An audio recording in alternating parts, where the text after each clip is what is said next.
11 साल से नरेंद्र मोदी जी इस देश के प्रधानमंत्री हैं और इस देश के प्रधानमंत्री रहते हुए 11 साल में उन्होंने अधिकांश वक्त विदेशी दौरों पर, विदेशी देशों से संबंध बढ़ाने पर, अमेरिका जैसे देश जिनका अच्छा संबंध भारत से रहा है उनसे प्रगाढ़ता बनाने पर ही फोकस किया है।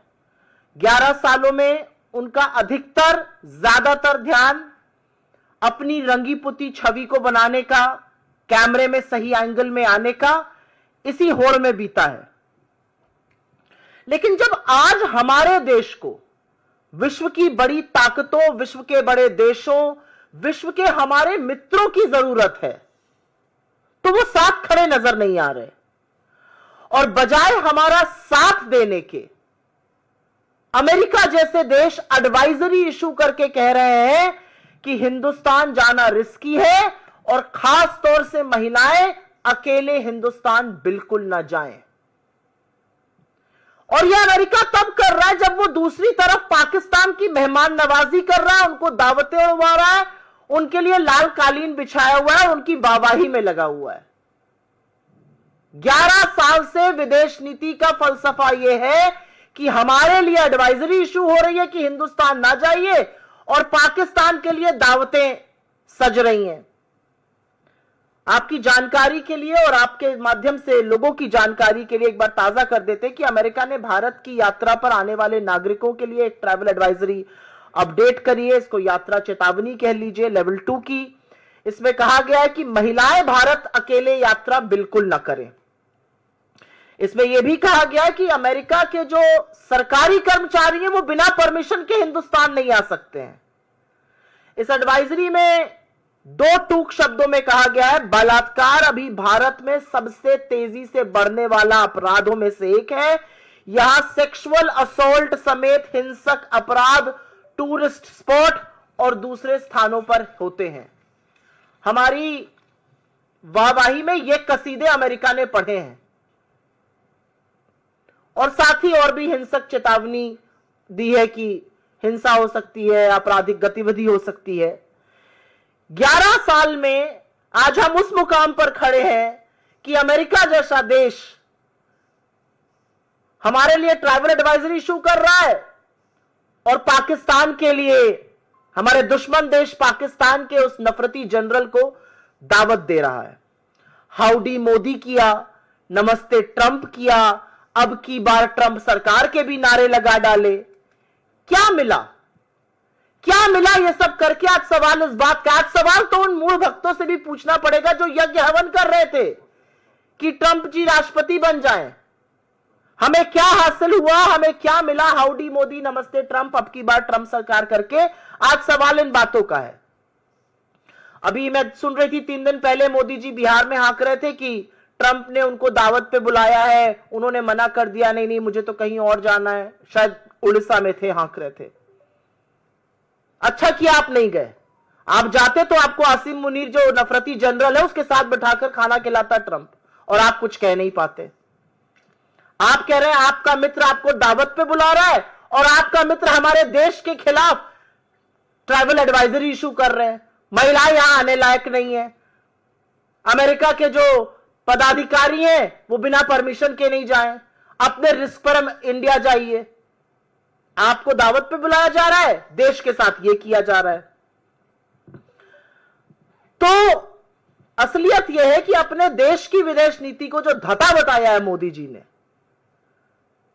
उसका फलसफा यह है, क्योंकि विदेश नीति तो कोई है नहीं। विदेश मंत्री लेजर आंख लाल लाल लगाकर रील बनाने में व्यस्त हैं। मोदी जी सही कैमरा एंगल ढूंढने में व्यस्त हैं। 17 बार ट्रंप सीज फायर का श्रेय ले चुके हैं। भारत और पाकिस्तान को समकक्ष खड़े कर चुके हैं। आसिम मुनीर और नरेंद्र मोदी का नाम एक सांस में ले रहे, जो मुझे कतई अच्छा नहीं लग रहा, क्योंकि जो भी हो मोदी जी इस देश के प्रधानमंत्री हैं। लेकिन भाजपा को और मोदी जी को शायद इससे कोई फर्क नहीं पड़ रहा है। हमारे ऊपर टैरिफ लगा दिया, हमारे लोगों को हथकड़ियां बेड़ियां पहनाकर खदेड़ दिया, हमारे देश के खिलाफ इस तरह की बातें हो रही हैं और पाकिस्तान की वाहवाही हो रही है। सबसे बड़ी विडंबना क्या है? हमारे लिए ट्रैवल एडवाइजरी अपडेट हुआ, पाकिस्तान के लिए अपडेट नहीं हुआ। पाकिस्तान का ट्रैवल एडवाइजरी मार्च वाला ही, और बलोचिस्तान और खैबर और पख्तून उधर मत जाइए जहां पर उनके यहां टेररिज्म होता है। इससे बड़ा हमारे माथे पर और कलंक क्या होगा, और सरकार मूक दर्शक क्यों बनी रही है। हमारे लिए हमारे राज्यों में ट्रैवल एडवाइजरी इशू की गई है। पाकिस्तान की ट्रैवल एडवाइजरी में महिला सुरक्षा पर एक शब्द नहीं है। जो आतंकी मुल्क है, जहां पर मसूद अजहर से लेकर हफीज सईद और दाऊद इब्राहिम रह रहे हैं, वहां की कोई ट्रैवल एडवाइजरी अपडेट नहीं हुई है। भारत जैसा देश, हम दुनिया की चौथी अर्थव्यवस्था है, हम एक बड़ा मार्केट है, हम गांधी का देश है, हमारे लिए ट्रैवल एडवाइजरी इशू हो रही है, पाकिस्तान को कोई ट्रैवल एडवाइजरी नहीं इशू की जा रही है। कितनी बड़ी विडंबना है, यह कितना बड़ा विरोधाभास है, इस पर नई दिल्ली को फर्क ही नहीं पड़ रहा है। सरकार सो रही है। और मुझे ऐसा लगता है कि भारत के इतिहास में इससे बड़ी धज्जियां, इससे ज्यादा कलई हमारी विदेश नीति की कभी नहीं खुली है। हम विश्वगुरु बनने का दंभ भरते हैं, लेकिन वैश्विक पटल पर अमेरिका एक भी मौका नहीं छोड़ रहा है हमारी फजीहत करने का। और एक बात बता दो इससे पहले कि अपनी डोमेस्टिक बातों पर चर्चा करें, क्योंकि वो भी जरूरी है। इस एडवाइजरी का बहुत फर्क पड़ता है। यह एडवाइजरी ऐसे ही नहीं कोई फर्रा इशू हो जाता है। इस एडवाइजरी का फर्क हमारे पर्यटन पर पड़ेगा, हमारे यहां आने वाले पर्यटकों पर पड़ेगा, हमारे यहां की जो टूरिज्म से इनकम आती है उस पर पड़ेगा, हमारे यहां आने वाले निवेश पर पड़ेगा, हमारी अर्थव्यवस्था पर पड़ेगा, हमारे लोगों की आय पर पड़ेगा। Just for your information, every foreign fund and every company looks at the risks of travel involved with an investment destination, और उसी तरह से इन्वेस्टमेंट होता है। और नेट एफडीआई का नेगेटिव होना इन्हीं सब चीजों का साक्ष्य है। और अब मैं बात करना चाहती हूं, जो कुछ अनकंफर्टेबल चीजें अमेरिका ने उठाई हैं। मैं इस मंच से, मेरे तमाम साथी इस मंच से, कांग्रेस के वरिष्ठ नेता इस मंच से, अन्य तमाम मंचों से महिला अपराध के बारे में बेखौफ होकर बार बार बोलते हैं और सरकार की जवाबदेही तय करते हैं। क्योंकि यह भी सच है कि अगर देश में हर घंटे 43 महिलाओं के खिलाफ अपराध होता है तो चुप रहना संभव नहीं है, उसको नहीं बर्दाश्त किया जाएगा। और लगातार ऐसा हो रहा है। राष्ट्र की राजधानी दिल्ली में एक महिला के साथ बार बार अपराध होता है, वही आदमी उसके साथ बलात्कार करता है जिसकी वो कंप्लेन करने गई थी, जिसकी दिल्ली पुलिस ने कंप्लेन नहीं लिखी जनवरी में, अब वो फिर उसका रेप करता है और उसकी फिर एफआईआर नहीं लिखी जाती है। ओडिशा में एक छात्रा बीच पर गई, वहां पर 10 दानवों ने उसका गैंगरेप कर दिया। असलियत यह है कि छत्तीसगढ़ में एक आदिवासी औरत का इतनी बुरी तरह से गैंगरेप हुआ और उसकी अतड़ियां तक बाहर मिली। मुजफ्फरपुर में दलित बच्ची का सिर्फ गैंगरेप ही नहीं हुआ, उसके बदन पर 20 बार चाकू से गोदे हुए निशान मिले, उसकी अंततोगत्वा 1 जून को मृत्यु हो गई। असम के कछार में, बालाघाट में, मध्य प्रदेश के, मैं पढ़ती ही जा सकती हूं।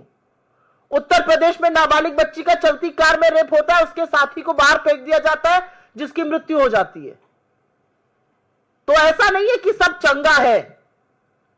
और यह एक सच है कि अधिकांश जो ऐसे मामले आते हैं, अधिकांश जो ऐसे कांड आते हैं, चाहे वो आईआईटी बीएचयू हो, चाहे वो नाव हो, चाहे वो चिन्मयानंद हो, चाहे वो अंकिता भंडारी हो, चाहे वो हरिद्वार की वो पिशाचनी हो जो अपनी बच्ची का गैंगरेप करा रही थी, या तो वो बीजेपी में पाए जाते हैं, या वो बीजेपी समर्थक होते हैं, या ऐसे अपराध के बाद उनको बीजेपी का संरक्षण मिल जाता है।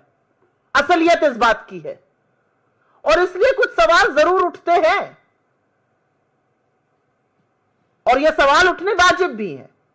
सवाल इसलिए उठते हैं क्योंकि अगर प्रज्वल रेवन्ना का प्रचार करने मोदी जी जाएंगे, अगर हर कीमत पर आईआईटी बीएचयू के गैंग रेपिस्ट को बचाने में सारी भाजपा जुट जाएगी, तो पॉलिटिकल संरक्षण मिल रहा है और इसीलिए अपराधी इतने बेखौफ हो रहे हैं। बड़ी बड़ी जो स्कीम्स हैं, चाहे वो निर्भया हो, चाहे वो बेटी बचाओ बेटी पढ़ाओ हो, जो अब मिशन शक्ति के अंतर्गत सब सब्ज्यूम हो गई हैं, उसके लगातार फंड काटे जा रहे हैं। लेकिन इन सब बातों के बावजूद आज सच ये है कि आप डोमेस्टिक फ्रंट पर आप आधी आबादी को देश में न्याय नहीं दे पा रहे, आधी आबादी को देश में सुरक्षित नहीं कर पा रहे। आधी आबादी के खिलाफ जब अपराध होता है तो आपके मुंह से चू नहीं निकलती। आपका संरक्षण अपराधी को मिलता है, बार बार मिलता है। और विदेश में आपकी विदेश नीति इतनी विफल है कि जिनको आप गले लगाए, जिनके आप गले पड़ गए, आपने नमस्ते ट्रंप से हाउडी मोदी तक करा डाला, उनके नारे तक लगा डाले, उनका प्रचार प्रसार तक कराए, वो आपके खिलाफ ट्रैवल एडवाइजरी इशू कर रहे हैं। और भारत सरकार की ओर से एक शब्द नहीं, कोई आपत्ति नहीं। पाकिस्तान के खिलाफ ट्रैवल एडवाइजरी नहीं इशू होगी, हमारे खिलाफ होगी। पाकिस्तान के उस जनरल को बिठाकर दावत उड़वाई जाएगी, हमें पाठ पढ़ाया जाएगा और हम बिल्कुल चुप हैं। मतलब कहने को तो उनकी रगों में गरम खून और गरम सिंदूर खौलता है। ट्रंप का नाम सुनकर भीगी बिल्ली क्यों बन जाते हैं, कुछ बोलते क्यों नहीं है, मूक दर्शक क्यों बन जाते हैं। इस ट्राइबल एडवाइजरी का हमारी वैश्विक साख पर, वैश्विक पटल पर हमारी विदेश नीति की विफलता पूरी तरह से साफ है। और इसीलिए हमारी इस मंच से मांग है कि गवर्नमेंट ऑफ इंडिया इस मुद्दे को अमेरिका के प्रशासन से, अमेरिका की सरकार के साथ ले। और जो लगातार हमारे साथ हो रहा है, चाहे वो टैरिफ की धमकी हो, चाहे वो हमारे लोगों को खदेड़ना हो जबरन, भेड़ बकरी की तरह अमेरिकन मिलिट्री जहाजों में ठूस कर, चाहे वो बार बार श्रेय लेना हो, 17 बार श्रेय ले डाला, एक शब्द नहीं हमारी ओर से। और अब यह ट्रैवल एडवाइजरी, इस पर जरूर भारत सरकार अपनी आवाज बुलंदी से उठाए। डोमेस्टिक फ्रंट पर हमारे यहां क्या हो रहा है, यह हमारा मामला है। डोमेस्टिक फ्रंट पर अगर हम महिला अपराध को रोक नहीं पा रहे हैं, यह हमारी विफलता है। और इस पर सवाल उठाना मुझे लगता है विपक्ष का ही नहीं, आपका, हर व्यक्ति का इस देश में काम है। लेकिन अमेरिका उस पर ट्रैवल एडवाइजरी इशू करे और उस पर यह कहे कि बिल्कुल जाना अनसेफ है, और बिल्कुल यह कहे कि वहां पर अकेली महिला को जाना नहीं चाहिए। और उस ट्रैवल एडवाइजरी के बहुत सारे खामियाजे हैं। उस ट्रैवल एडवाइजरी का खामियाजा निवेश है, पर्यटकों का कम आना है, आय है, हमारे के पर्यटन क्षेत्र का बिल्कुल ठप हो जाना है, उसके बहुत सारे खामियाजे। और दिक्कत इस बात की है कि आप भारत के साथ यह सलूक कर रहे हैं और आतंकी मुल्क पाकिस्तान को अपनी गोदी में बिठाकर मुर्ग मुसल्लम खिला रहे हैं, और हमारी सरकार चुप है। मुझे नहीं लगता इसमें कोई विरोधाभास है। मुझे लगता है डोमेस्टिक फ्रंट पर हमें अपनी महिलाओं को सुरक्षित करना है, और फॉरेन फ्रंट पर हमारी साख पर अगर कोई भी देश अनवर और अनर्गल सवाल उठाता है तो उसका जवाब देना है। इंडियन एक्सप्रेस की एक खबर है, उस खबर के हवाले से यह बताया गया है कि जो 3 आतंकियों के स्केच रिलीज किए गए थे, असल में वो पहलगाम के आतंकी ही नहीं है और यह जल्दबाजी में किया गया। तो मैं जानना चाहती हूं कि अभी तो हम यह सवाल उठा रहे थे कि 2 महीने से ऊपर हो गए और वो आतंकी कहां है ये किसी को पता नहीं, जमीन निगल गई, आसमान खा गया, किसी को नहीं पता है। ये कितनी बड़ी विफलता है कि 2 महीने बाद वो आतंकी कहां चले गए हमें पता ही नहीं है। वो देश में है तो हम पकड़ क्यों नहीं पा रहे, विदेश चले गए तो आपने सीजफायर कैसे कर दिया। असलियत यह है कि अभी सवाल यह था, अब पता चल रहा है नहीं जी, जो स्केच हमने देखा, जो फोटो हमने देखी, वो शायद आतंकी ही नहीं थे। और यह हवाला इंडियन एक्सप्रेस की रिपोर्ट दे रही है। तो सबूत, गैंग, हर चीज में गैंग लगाने वाले लोग आज ये बताएं 2 महीने हो गए, ये आतंकी, कोई और आतंकी, कोई और स्केच, हत्यारे कहां हैं, सवाल इस बात का है। लेटेस्ट अपडेट्स और ताजा तरीन खबरों के लिए TV1 इंडिया लाइव को सब्सक्राइब कीजिए और नोटिफिकेशन पाने के लिए बेल आइकॉन को दबाना मत भूलिए।